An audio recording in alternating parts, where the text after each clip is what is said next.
ഇതല്ലല്ലോടാ അത്. ഇത് വേറെ അമ്മ. മോൻ പഠിച്ചിട്ട് ഇതുപോലെ തോരണം ഉണ്ടാക്കിയാൽ മതി കേട്ടാ.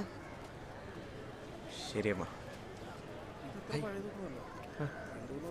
അച്ഛാ, അത് എൻ്റെ ഫ്രണ്ടാ. അങ്ങോട്ടൊന്നും. നമസ്കാരം. നമസ്കാരം. നിങ്ങളുമില്ല എങ്ങനെ പരിചയം? അത് ഞങ്ങള് കലോത്സവത്തിന് ആലപ്പുഴ ഷാരോന്റെ വീട്ടിൽ പോയപ്പോഴുള്ള പരിചയം. ഓ, എന്നാ പിന്നെ നമുക്ക് അങ്ങോട്ട് പോയാലോ? സമയമല്ലേ?